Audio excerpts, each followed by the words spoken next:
টিনটিনের রাকুমারিতে সবাইকে স্বাগত। এই হচ্ছে আমাদের তিনতিল্লানি, কম্বল চাপা দিয়ে ঘুমোচ্ছে। তিনতিল্লানি মায়ের একটু গরম বেশি, উলি বাবা ছনম। আর এই হচ্ছে চিকু ডার্লিং পরশিকা। সিসিটিভি সে আমার বাথরুম বয়, না দেখানোর ইচ্ছা থাকলেও দেখাতে হয়েছে। এই দেখো, দেখেছো ওর আবার এত গরম, ও বাথরুমে শুয়ে থাকে। আচ্ছা, আমার জ্যাকি ডার্লিংয়ে একটা দারুণ জিনিস দেখাই।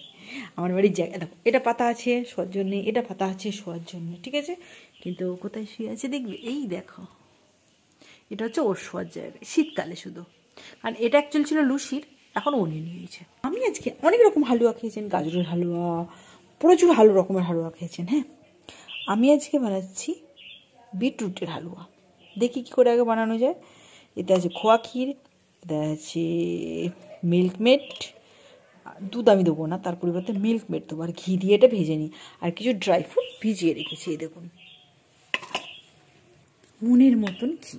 শীতকালে একটা জিনিস ভালো লাগে, দেখবেন যাদের ড্রাই স্কিন, মানে বয়স হয়ে গেলে দেখবেন সেন্সিটিভ অ্যান্ড ড্রাই স্কিন দুটোই চলে আসে, যতই তারা ট্রিটমেন্ট করুক বা যাই করুক। তো তাদের ক্ষেত্রে এই শীতকালে ঘি তেল খাওয়াটা কোনো প্রবলেমের নয়।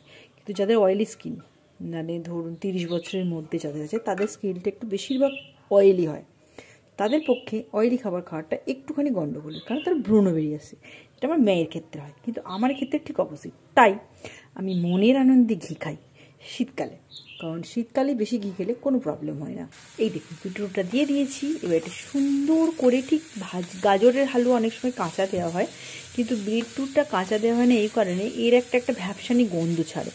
দেখুন দেখতে কত সাথে সাদা কড়াইয়ে লাল, যেন মনে হচ্ছে গোলাপ পাপড়ি ঘুরপাক খাচ্ছে। দারুণ লাগছে, আমার ভীষণ ভালো লাগে।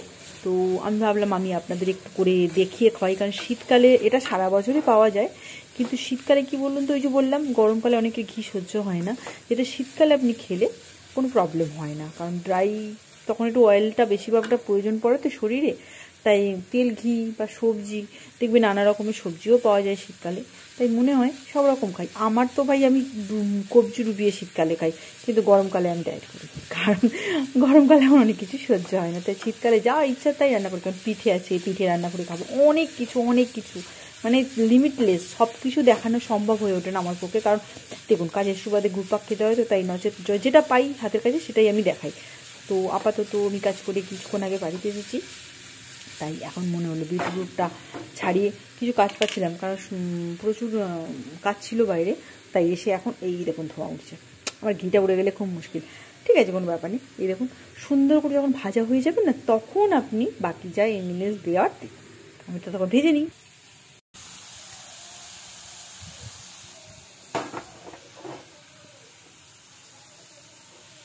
আমি কিন্তু এটা দুটো বিট দিয়ে করছি, ঠিক আছে।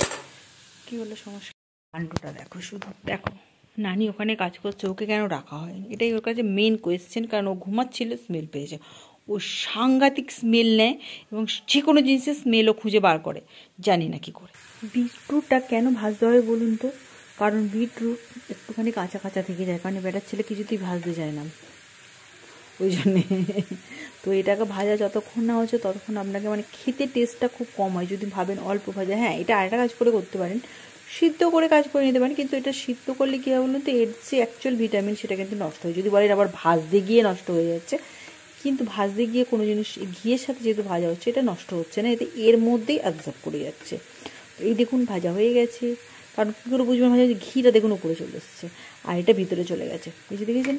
এর আগে কী ছিল, উল্টো ছিল, ঘিটা নিচেই ছিল, বিটরুট ওপরে ছিল, এখন বিটরুট নিচে চলে গেছে, ঘি ওপরে চলে আসছে। এবার আমার যা যা দেওয়ার এতে আমি সব দেবো, আর খুব সুন্দর একটা হালুয়া তৈরি হবে।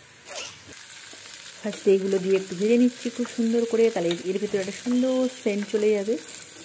এটা আমার মেয়ে অন্য কিছু রান্না করার জন্য রেখে দিয়েছিল, তো সেখান থেকে একটু চিটিং করে নিয়ে নিলাম, আর কিছুই না। এই দেখুন পুরো যে ভাজা হয়ে গেছে, যে গায়ে গায়ে লেগে যাচ্ছে, মনে হচ্ছে হ্যাঁ পুরোটাই ভাজা হয়ে গেছে। এবার আমি এতে মিল্ক মেড দেবো মিষ্টির জন্যে, আচ্ছা আন্দাজ মতো সামান্য নুন দিতে হবে।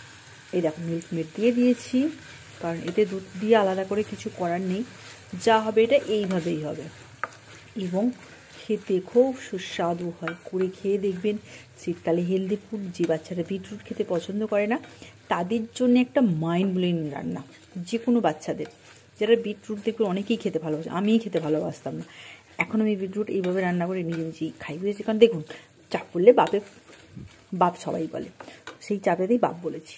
আচ্ছা, এটা আরেকটু মিষ্টি দেওয়ার জন্যে এই যে খোয়া ক্ষীরটা ছিল দিয়ে দিলাম, বাস ইনাফ। এবার এটাকে গ্যাসটাকে অফ করে দেবো, কারণ এটার আমার গ্যাসের কোনো প্রয়োজন নেই।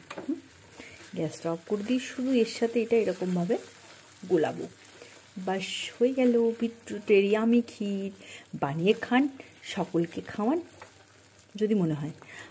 Please like and comment share করবেন, প্লিজ শেয়ার করতে হবে না, সাবস্ক্রাইব করুন। ওকে, বানিয়ে খান, মজাদার রেসিপি, খুব সুন্দর। এই শীতের আমেজে এই সমস্ত একটু একটু পায়েস পুয়েস বা হালুয়া খেতে ভালোই লাগে, করে খেয়ে দেখুন, ভীষণ টেস্টি।